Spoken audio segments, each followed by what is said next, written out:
വള്ളുവനാടിൻ നന്മ മൺമറഞ്ഞിടാതെന്നുമീ നിളയെന്ന പോലൊഴുകേണം,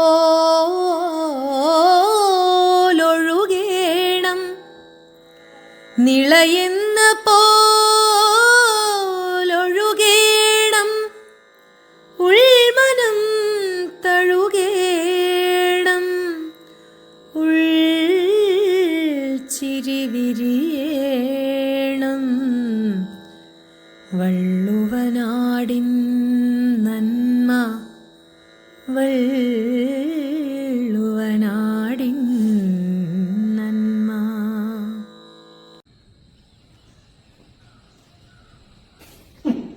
നിങ്ങളെയൊക്കെ എന്തിന് കൊള്ളാം? ഈ കിഴവന്റെ കൈ വിറച്ചത് കൊണ്ടാണ് നമുക്ക് യുവാനെ നഷ്ടമായത്. മിണ്ടരുത് പന്നി, ആ നാവ് ഞാൻ പിടിച്ചെടുക്കും. എന്തിനാ നമുക്ക് ഇങ്ങനെ സംഘടന? ജനത്തിന് ചിരിക്കാണ്. എടാ ജോണെ, നിനക്കിത് എന്ത് പറ്റി? നീയും ഈ ചെറ്റകളെ പോലെയായോ? മിസ്റ്റർ പീറ്റർ, ഇന്നലെ നടന്നത് മുഴുവൻ നമ്മുടെ തെറ്റാണെന്ന് പറയാൻ പറ്റില്ല. പോലീസ് അത്രയും ശക്തമായിരുന്നു. നമ്മുടെ പയ്യനെ നമുക്ക് നഷ്ടമായില്ലേ? ശരി, പക്ഷേ നീ ഒന്നും മിണ്ടണ്ട. ഞാൻ ഈ സംഘടന നിന്ന് പിരിച്ചുവിടാൻ പോവാണ്. Responsible idiot.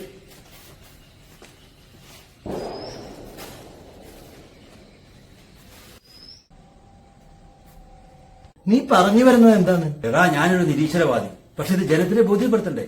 എന്തിന്? നീ അതാണെന്ന് എല്ലാവർക്കും അറിയാമല്ലോ. അതുപോരല്ലോ, ദൈവമില്ലെന്നുള്ള കാര്യം ജനത്തിനെ ബോധ്യപ്പെടുത്തേണ്ട ബാധ്യത എനിക്കുണ്ട്. സമ്മതിച്ചു, പക്ഷെ എങ്ങനെ? ന്യായമായ ചോദ്യം, പക്ഷെ എന്റെ കയ്യിൽ ഉത്തരമുണ്ട്. ജോൺ, ഈ വിശ്വാസികൾ വിശ്വസിക്കുന്നത് സൃഷ്ടിയും സംഹാരവും ദൈവത്താലെന്നല്ലേ? അതെ, അങ്ങനെയാണല്ലോ അവരുടെ വിശ്വാസം. എന്നാൽ ഞാനത് അല്ലെന്ന് തെളിയിക്കും. സൃഷ്ടി ഞാനിപ്പം ജനിച്ചുപോയി, പക്ഷെ സംഹാരം അതെന്റെ കയ്യാൽ സംഭവിപ്പിക്കും. എങ്ങനെ? ഞാൻ മാലോകരെ അറിയിക്കും. മണ്ടന്മാരായ വിശ്വാസികളെ, എന്റെ ജീവൻ ദൈവത്തിന് വരെ ഞാൻ തന്നെ എടുക്കും. എന്നിട്ട് ഞാൻ സ്വയം മുട്ടുങ്ങും. ഹോ, വല്ലാത്തൊരു ആത്മാർപ്പണം. നീ ശരിക്കും തീരുമാനിച്ചോ? ഉവ്വ്. എന്ന്? ഏറിയാൽ ഒരു 10 ദിവസം. എന്റെ ആശയം ജനങ്ങൾക്ക് എത്തിക്കാനുള്ള സമയം. ശരി, ഞാൻ ഇറങ്ങട്ടെ. ഒന്നുകൂടി ആലോചിക്കും. മിസ്റ്റർ പീറ്റർ, എനിക്ക് താങ്കളോട് കാര്യം പറയാനുണ്ട്. എന്ത് കാര്യം? താങ്കൾക്ക് എന്നോടുള്ള അരിശം ഇനി തീർന്നില്ലേ? നീ കാര്യം പറ.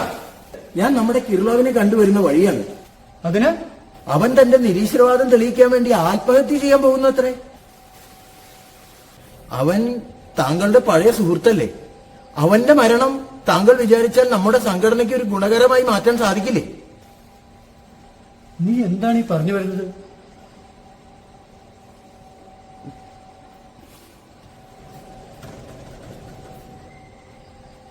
ജോണേ, വളരെ നന്ദി ജോൺ. നീയാണ് യഥാർത്ഥ പോരാളി. നിനക്കെന്നോട് ദേഷ്യമൊന്നുമില്ലല്ലോ? ഇല്ല, യാതൊരു ദേഷ്യവുമില്ല. താങ്കളെ എത്രയും വേഗം അവനെ പോയി ഒന്ന് കാണണം. ശരി, ഞാൻ ഇറങ്ങട്ടെ. ശരി.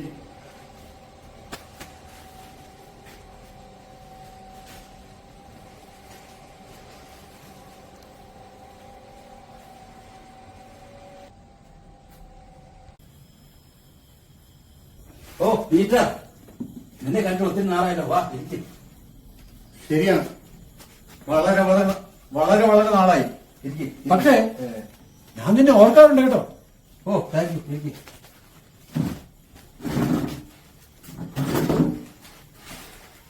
ആ, വിശേഷം പറ. വിപ്ലവ പ്രവർത്തനമൊക്കെ എങ്ങനെയുണ്ട്? ആ, അങ്ങനെ പോകുന്നു. ഇന്നലെ ജോർജ് ഇവിടെ വന്നിരുന്നു അല്ലേ? ആ, വന്നിരുന്നു. അവൻ മടങ്ങുന്ന വഴിയിൽ വെച്ച് ഞാൻ അവനെ കണ്ടു. ഓ, നിന്റെ കാര്യങ്ങളെല്ലാം അവൻ പറഞ്ഞു. നീ ഒരു മഹാൻ തന്നെ. അയ്യോ, എന്നെ എങ്ങനെ മഹത്വവൽക്കരിക്കരുതേ. ഞാനൊരു നിസ്സാരൻ. അങ്ങനെയല്ല കിള്ളോ. കാര്യം ഞാനും ദൈവവിശ്വാസിയല്ല. പക്ഷേ നീ ചെയ്യുന്നത് ലോക ചരിത്രത്തിൽ ആദ്യമാണ്, ആരും ഇതുവരെ ചെയ്യാത്ത കാര്യമാണ്. അത് അഭിനന്ദനീയം തന്നെ. പക്ഷേ ഈ കാര്യം നമുക്ക് ഒന്നുകൂടി മഹത്തരമാക്കാൻ പറ്റില്ലേ? എങ്ങനെ? നിനക്ക് എന്റെ സംഘടനയെ കുറിച്ച് അറിയാമല്ലോ. അറിയാം, നിങ്ങളുടെ ഉദ്ദേശം നല്ലത്. പക്ഷേ മാർഗം. നീ കേൾക്കുന്നില്ലേ ഈ വെടിവെച്ചുകൾ? മാർഗമല്ല, ലക്ഷ്യമാണ് പ്രധാനം. നീ ഒരു കാര്യം ചെയ്യും, ആദ്യം ഞങ്ങളുടെ സംഘടനയിൽ ചേര്, അതിനുശേഷം നിന്റെ ഉദ്യമം നടപ്പിലാക്ക്. അപ്പൊ ഗവൺമെന്റ് ഇളകും. എങ്ങനെ? നിനക്ക് പിന്നാലെ ഞങ്ങൾ ഓരോരുത്തരും ജീവിതമൊടുക്കുമെന്ന് സർക്കാരിനെ ഭീഷണിപ്പെടുത്തും. ഭീഷണിപ്പെടുത്തും മാത്രമല്ല, ഞങ്ങൾ അത് നടപ്പിലാക്കും. അപ്പൊ സർക്കാർ മുട്ടുകുത്തും. നിനക്ക് ഉറപ്പുണ്ടെങ്കിൽ അങ്ങനെ ചെയ്യാം. വളരെ നന്ദി കൂട്ടുകാരാ. എങ്കിൽ എന്ന് വേണം പറയാം. എനിക്ക് ഇക്കാര്യത്തിൽ ഒരു പബ്ലിസിറ്റി കൊടുക്കണം. അതിനുശേഷം ഞാൻ പറയാം. ഏറിയാൽ 15 ദിവസം. പക്ഷെ അതിൽ കൂടുതൽ വൈകരുത്. എനിക്ക് ഈ ജീവിതം മടുത്തുന്നേ. തീർച്ചയായും. എങ്കിൽ ഞാൻ ഇറങ്ങട്ടെ.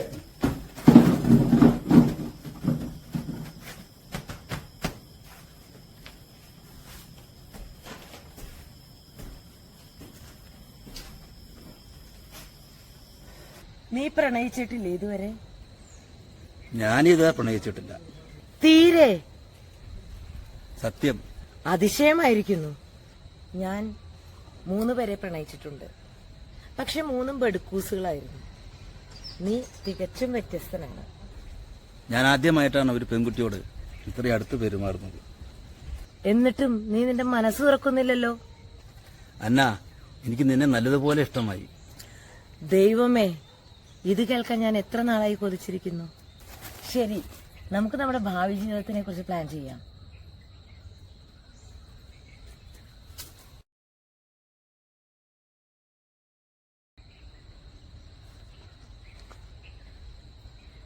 എന്താ, എന്തു പറ്റി നിനക്ക്? ഒന്നുമില്ല, ചെറിയൊരു തലവേദന പോലെ. ശരി, നീ റൂമിൽ പോയി വിശ്രമിക്കേ. നാളെ ഞാൻ ഇതേ സമയം ഇവിടെ വരാം. നീയും വാ. നാളെ ഞാൻ എന്റെ പ്ലാൻ പറയാം. വരില്ലേ?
എന്തേ താമസിച്ചത്? വാ, ഇരിക്ക്. നമുക്കിനി 2 ദിവസമേ ഉള്ളൂ. എന്തിന്? നമ്മുടെ വിവാഹത്തിന്. എനിക്കൊന്നും മനസ്സിലാവുന്നില്ല. നോക്ക്, ഞാൻ പറഞ്ഞത് ശ്രദ്ധിച്ചു കേൾക്ക്. മറ്റന്നാൾ നമ്മുടെ ഇടവക പള്ളിയിൽ വെച്ച് എന്റെ കഴുത്തിൽ മിന്നു കെട്ടണം. അവിടുത്തെ വികാരി എന്റെ ഒരു ബന്ധുവാണ്. ഞാൻ എല്ലാം പറഞ്ഞു വെച്ചിട്ടുണ്ട്. എനിക്ക് ഈ പള്ളിയിലൊന്നും വിശ്വാസമില്ല. വേണ്ട, നീ എനിക്ക് വേണ്ടി വരില്ലേ? വരണോ? വരണം. വരാം. കെട്ട് കഴിഞ്ഞാൽ എന്റെ അമ്മായിയുടെ വീട്ടിലേക്ക് പോകാം. പിറ്റേന്ന് അതിർത്തിയിലേക്ക്. അവിടെ നിന്ന് ബാൾട്ടിക് വഴി ഗ്രീസ്. അവിടെ എന്റെ അമ്മാമനുണ്ട്. നമുക്ക് അവിടെ നിൽക്കാം. എന്നിട്ട് അവിടെ ഒരു സ്കൂളിൽ എനിക്ക് ജോലി ശരിയായിട്ടുണ്ട്. അപ്പോ ഞാൻ നിനക്ക് അവിടെ ഒരു കമ്പനിയിൽ ജോലി ശരിയാക്കിയിട്ടുണ്ട്. അവിടെ ചെന്ന് നമുക്കൊരു കുഞ്ഞു വീടെടുക്കാം. എന്നിട്ട് നീയും ഞാനും മാത്രമുള്ള ഒരു കൊച്ചു സ്വർഗം.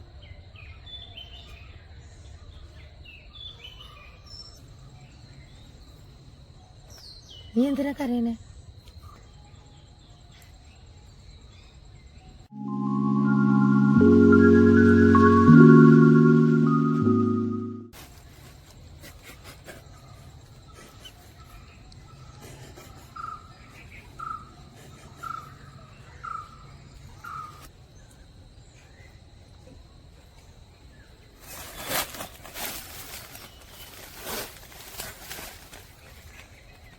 നിന്റെ രേഖകൾ എനിക്ക് വേണം.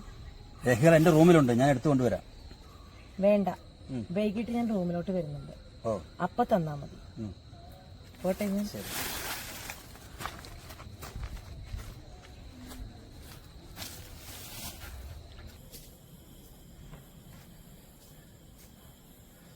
ഓ, അവള് വരാൻ പോകുന്ന സമയമായല്ലോ.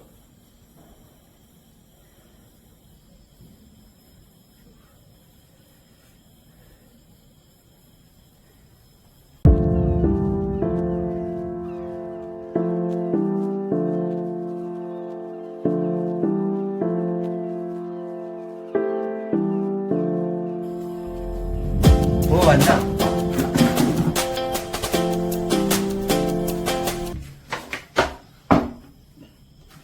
പീറ്റർ, വാ പീറ്റർ, വാ, വാ. വാ.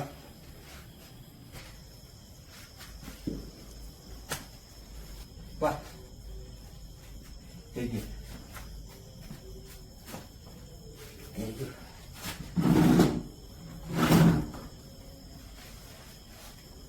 പ്രിയപ്പെട്ട കിർലോ, ഇതാ ഞാനിങ്ങെത്തി. നമ്മൾ അന്ന് പറഞ്ഞ സുദിനം ഇന്നാണ്. നിന്റെ ഉദ്യമം ഇന്ന് നടപ്പിലാക്ക്. നിനക്ക് മനസ്സിലായില്ലേ? ഇന്നാണ് നീ മരിക്കേണ്ടത്. ഇന്നോ? അതെ, ഇന്ന് തന്നെ. ഇന്ന് പറ്റില്ല. എന്ത് പറ്റി? എനിക്കിന്ന് സാധ്യമല്ല. എന്തുകൊണ്ട്? നമ്മളത് നേരത്തെ ഉറപ്പിച്ചതല്ലേ. പറ്റില്ല, കുറച്ച് ദിവസം കഴിയട്ടെ. എടാ, നീ കളിക്കുന്നോ? പീറ്റർ, ദേവി തന്നെ നിർബന്ധിക്കരുത്. സാധ്യമല്ലേ? നിനക്ക് സാധ്യമല്ലേ? അല്ല. എടാ വിട്ടി, ഇന്ന് ഈ ലോകത്തിന് മുഴുവൻ അറിയാം നീ സ്വയം വെടിവെക്കുമെന്ന്. അതിനാൽ നീ സ്വയം വെടിവെച്ചാലെന്ത്, ഞാൻ പൊട്ടിച്ചാലെന്ത്? പീറ്റർ,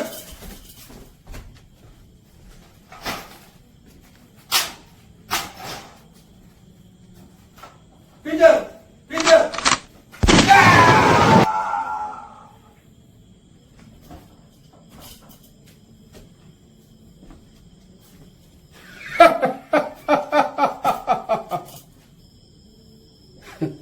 എടാ മണ്ട, നീ ചരിത്രത്തിൽ ഇടം നേടേണ്ടവനായിരുന്നു. അത് നീ സ്വയം നശിപ്പിച്ചു. പമ്പര വിട്ടി.